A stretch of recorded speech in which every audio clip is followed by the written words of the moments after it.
This week on Arizona Illustrated, we come to you from the cooler temps atop Mount Lemmon. We'll take a stop at Rose Canyon Lake. Well, everybody in Tucson knows about it. If you were here Saturday, this place would be packed. The Catalina Highway isn't the only way to get to Summer Haven. I think it's fantastic. I wouldn't go any other way, personally, if I had the right vehicle. You can't be timid, and you can't be in a hurry. A bike ride through Nogales with Karla Osete. It's a peaceful place, quiet, and now that we have supports for the art, it's great for families and their kids. And Steve Kozachik is still running, but not for re-election. You've got to have that place for your space. You've got to have that place in your life where it's just your time.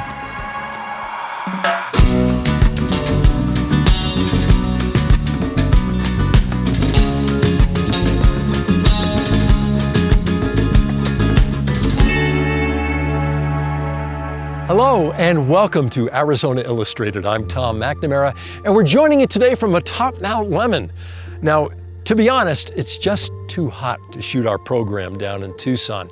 And we could go on and on about the things we all enjoy about Mount Lemmon, but this essay from Mike Nervik from our Favorite Places series does a great job of summing it up.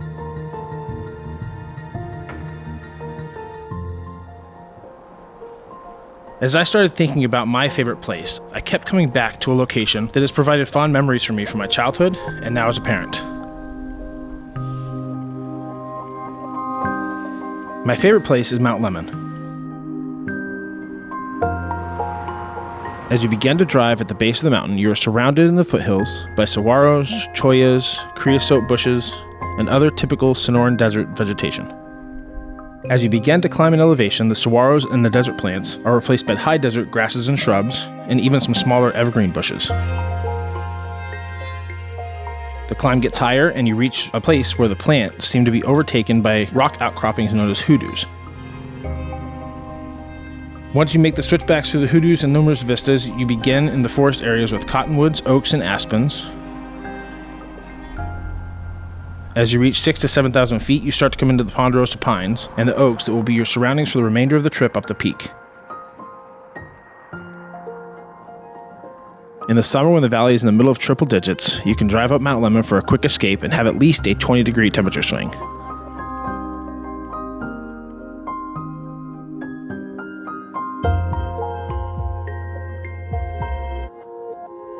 Mount Lemmon also provides winter activities such as sledding, skiing, and snowboarding. At the peak of Mount Lemmon sits Ski Valley, affording you the opportunity in the winter to play in the snow during the day and come home for dinner at night. Astronomy is another benefit that the mountain provides. Many astronomers will travel to the mountain for stargazing to get away from the city lights. I would be remiss if I did not mention Summer Haven. Summer Haven is a small town near the top of Mount Lemmon. I remember visiting as a child and walking through the town made up of small shops and private wood cabins as far as you could see. We would travel up the mountain just to have dinner or lunch in Summer Haven and get a cookie and ice cream at the cookie cabin. Now, miraculously, due to the skill and bravery of the firefighters during the recent Bighorn fire, they were actually able to completely save Summer Haven and Ski Valley. I've been through many fires on Mount Lemmon in my time here. And one thing that always happens is that new life will come from the ashes. Water is a valuable and essential resource in the Sonoran Desert, and a 6-acre lake here on Mount Lemmon attracts both people and animals. Rose Canyon Lake, a very scenic location that's been attracting visitors for many generations.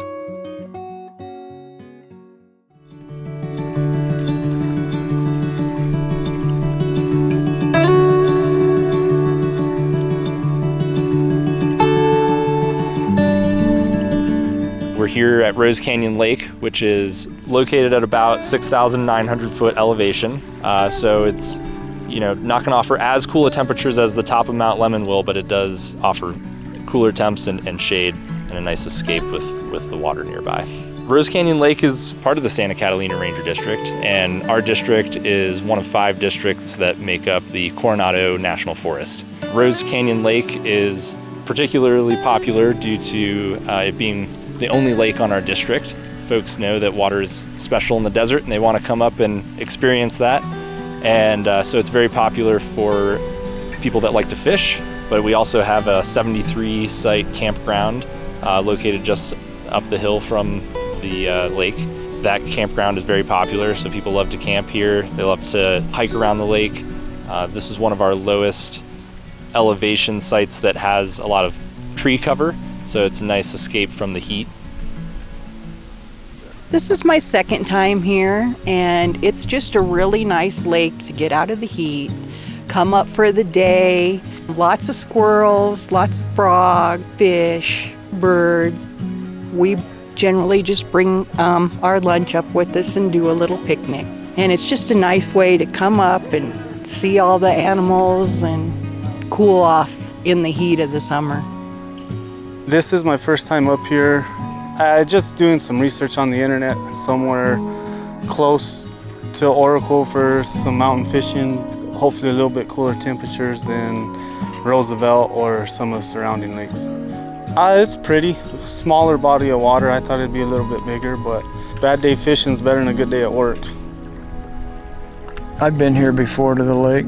I haven't been up here in a long time. It's the first time in quite a few years, actually. Normally we're bass fishing.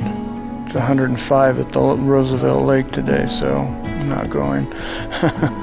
Well, everybody in Tucson knows about it.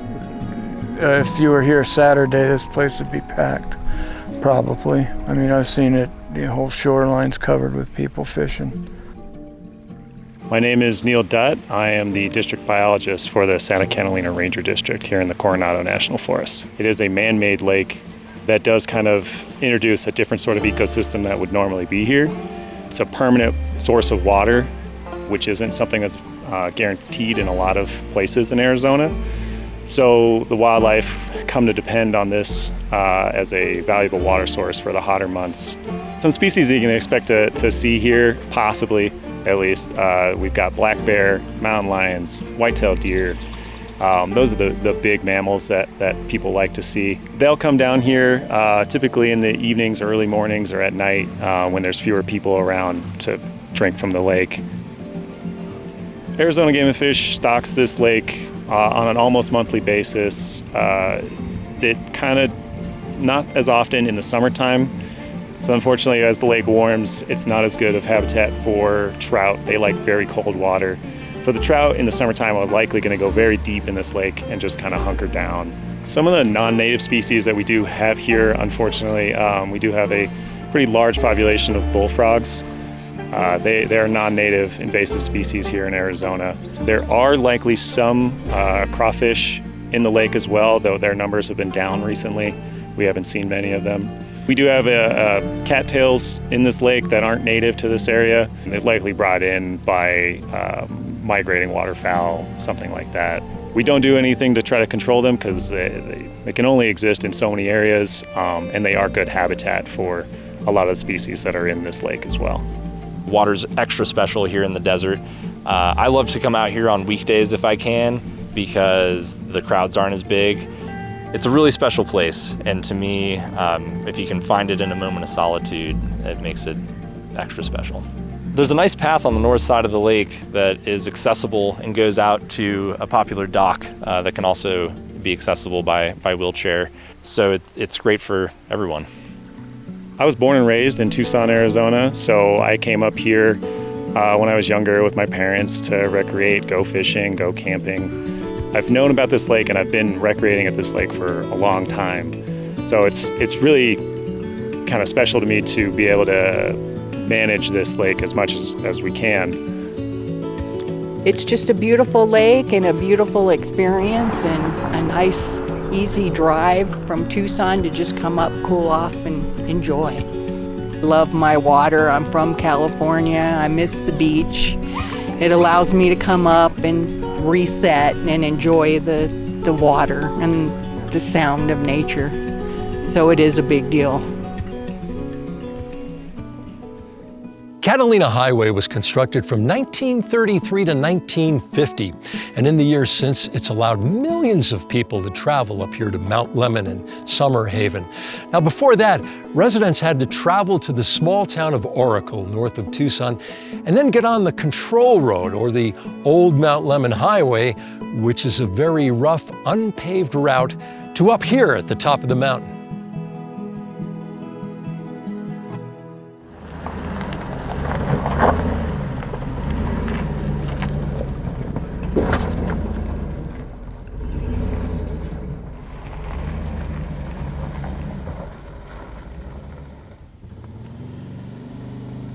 When I first retired 20 years ago, had neighbors that had four-wheel drive vehicles, and we decided to drive it because it was supposed to be very interesting.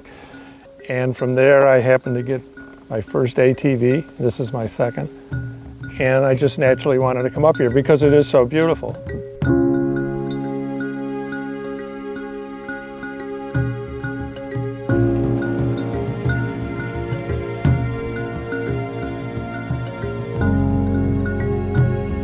Oracle Control Road was completed in 1920. It took 3 years to build it, and it was built by the Forest Service in Pima and Pinal counties.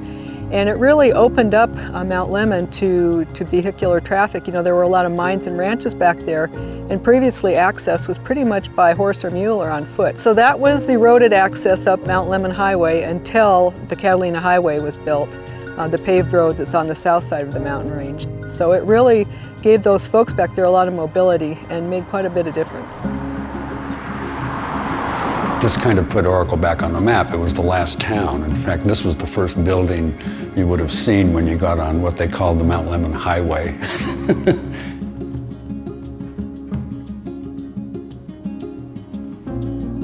So this is a picture taken in 1930, and it's about, you know, it's really close to our museum. So this is the beginning of the Mt Lemmon Highway, and it's called the Little Smitty Boys and Their Burros. And it shows a Coca-Cola sign that says Mt Lemmon, spelled wrong, 30 miles. Lemmon is 2 M's, and there's 1 M on the sign. The Oracle Control Road is dirt, and it's called Control because some parts of it were really narrow and there wasn't room for 2 lanes of traffic on it. So they would kind of stagger traffic. It would go up the mountain at these times and come down the mountain at these times, so traffic flow was controlled in that way. If you're going down, you'll start off and you'll be in mixed conifer forest for a little while, and then you open out into those sweeping vistas of the grassy oak woodlands. I get to just jump in my vehicle and bring binoculars, you know, just sit out here and enjoy. The topography, I think, just offers a lot. You know, there's just different parts of the day that you want to be here because, you know, this overcast is really nice. This is going to roll and it's just going to give it a different look. And then when we have the sun going, you just see shadows casted and stuff. So, and then we can't forget the snow. The main differences we're going to see between the road on the south side, the paved highway, and the dirt road on the other side is going to be geological. We're going to pick up many different kinds of rocks, including limestone, which is totally absent from the south side of the mountain. It's on the north side of the mountain. And also the road doesn't descend to the same elevations as it does here. Here the road goes down to below 3,000 feet. On the north side, we get no lower than 4,500 feet. So it never gets warm enough for the saguaros and the palo verdes. On the north side of the mountain, we can find lots of mountain mahogany in the areas with limestone. They're notable for their clever little seeds that look like little tornadoes. Mountain mahogany isn't the only plant that has an affinity for limestone. As you can see in the hill behind me here, there's also a lot of agaves and a lot of this.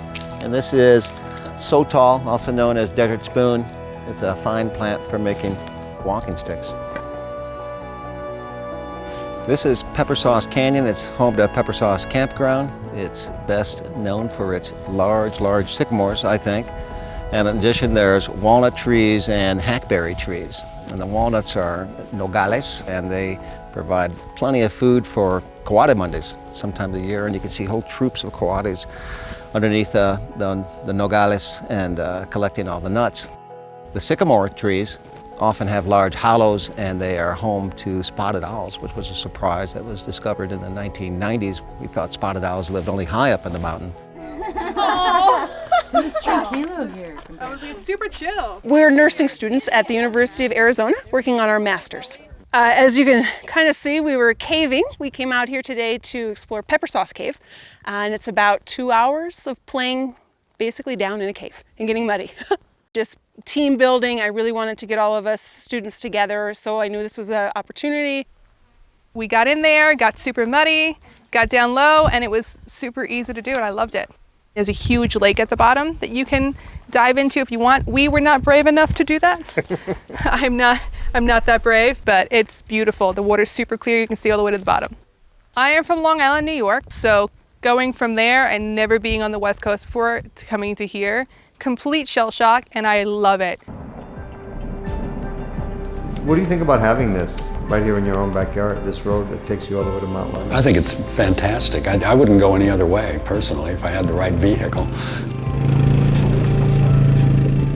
You can't be timid, and you can't be in a hurry.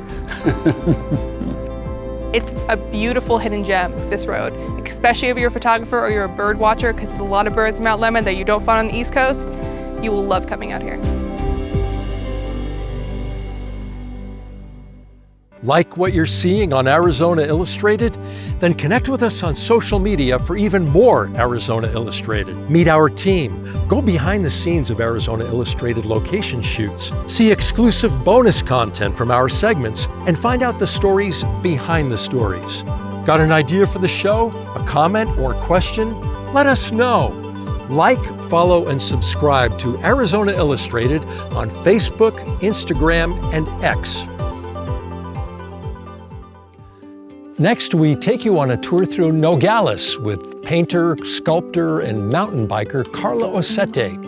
She believes an artist will tell the history of Nogales to future generations. It's part of a 4-part series on the Morley Arts District in Nogales. These stories were produced outside of AZPM with editorial independence, and funding was provided by the Arizona Commission on the Arts and the Santa Cruz County American Rescue Plan Act.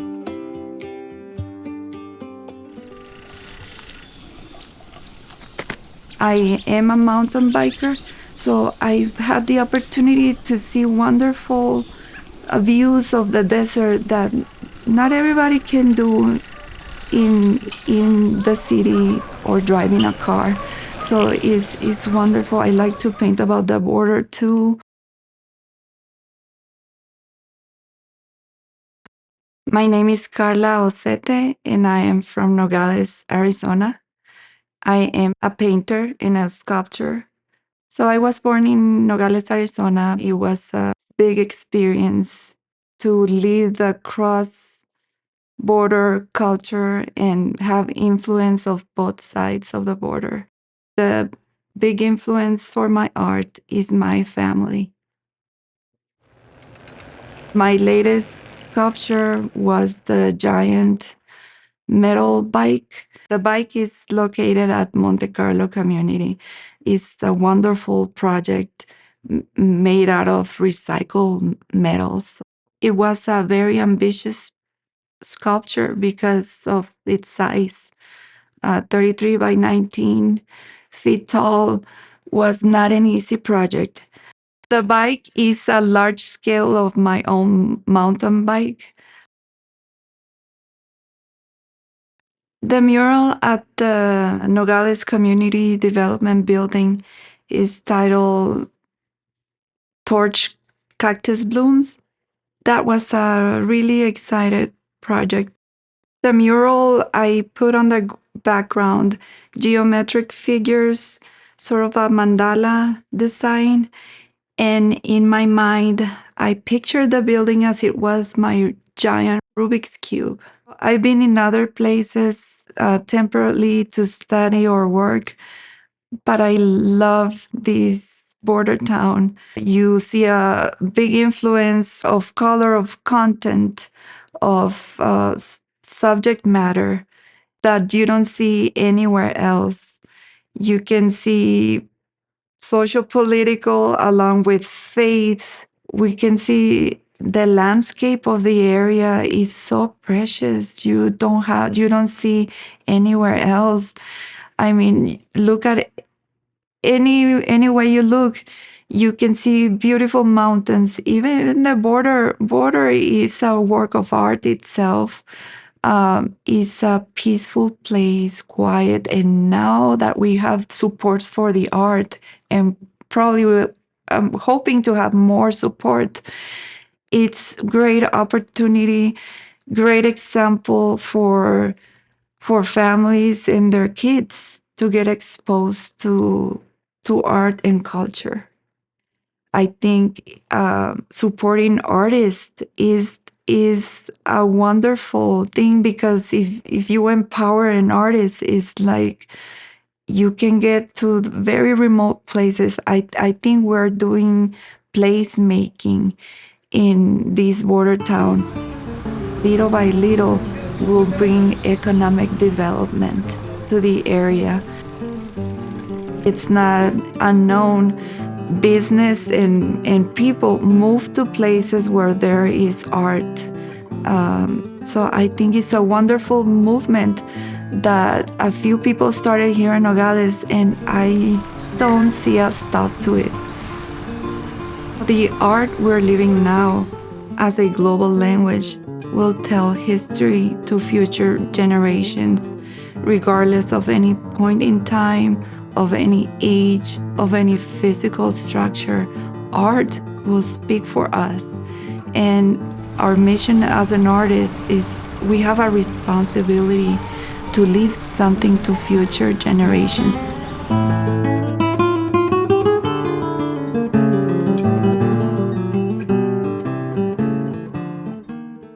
Steve Kozachik is very well known around Tucson. He worked at the U of A for over 30 years, was elected to the city council in 2009. And in this profile of him from a few years ago, you'll see that he still keeps up his morning running routine, but he won't be running for re-election anymore. In 2024, he announced his resignation from his council position and accepted a job managing the new Mosaic Quarter Sports Complex for Pima County.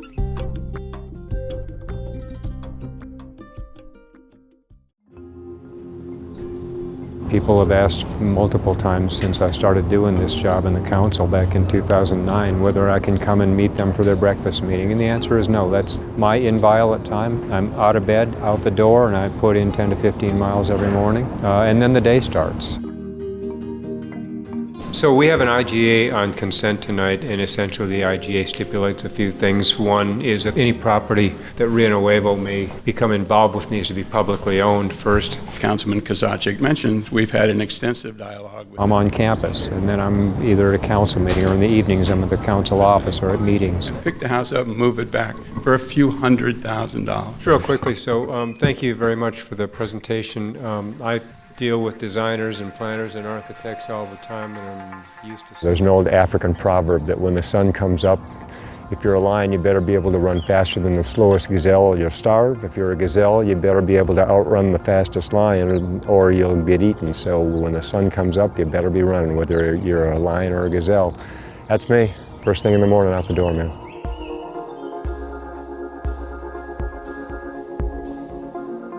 You know, I see a lot of coyotes and sometimes some javelina and people with their puppies walking along. They're always fun to stop and pet and play with.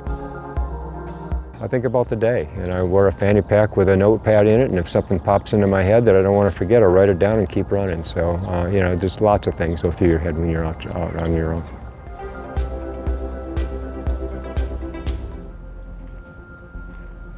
I was in my mid-30s, and at the time my wife was jogging with a girlfriend of hers and did this ungodly thing of running a 10K. And I said to her one day, "You can't run 6 miles without stopping." My idea of a run was 90 feet from one end of a basketball court to the other. She in fact did it and then humiliated me into starting it by telling me my butt was getting fat, and so I better start doing it myself. Long story short, since then I've run dozens and dozens of marathons. I've run across the state of Colorado, 350-something miles. I've run over 100 miles several times as well. So it's now just a kind of part of who I am.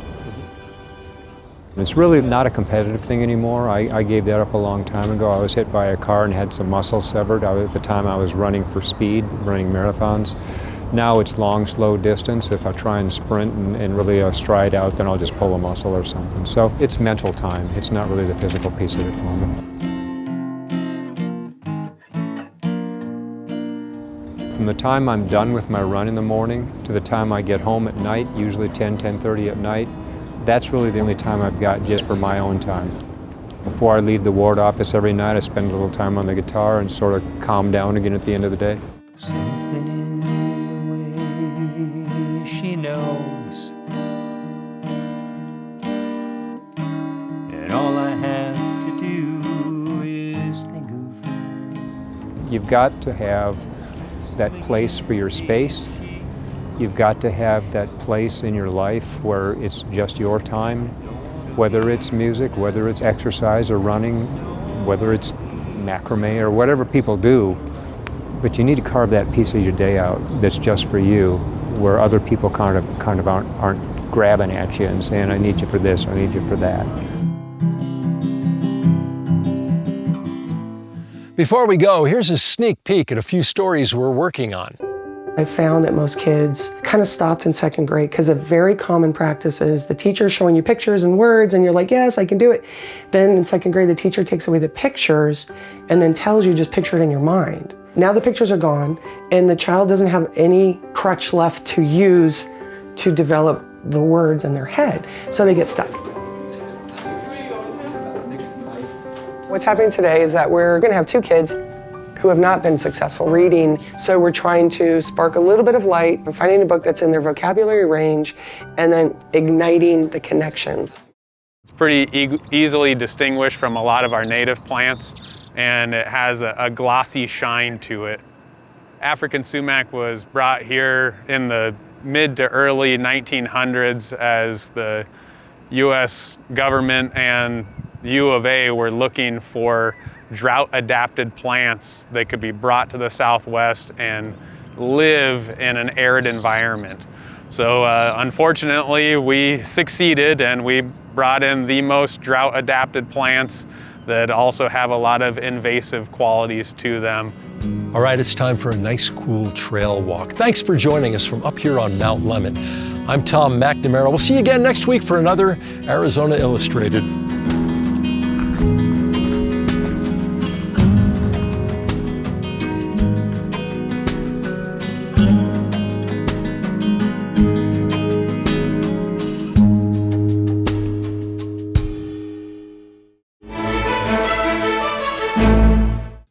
Hi, I'm Tom McNamara, host of Arizona Illustrated. Thank you for watching this entire episode of our show here on YouTube. And if you liked it, well, here's another episode that we think you'll like.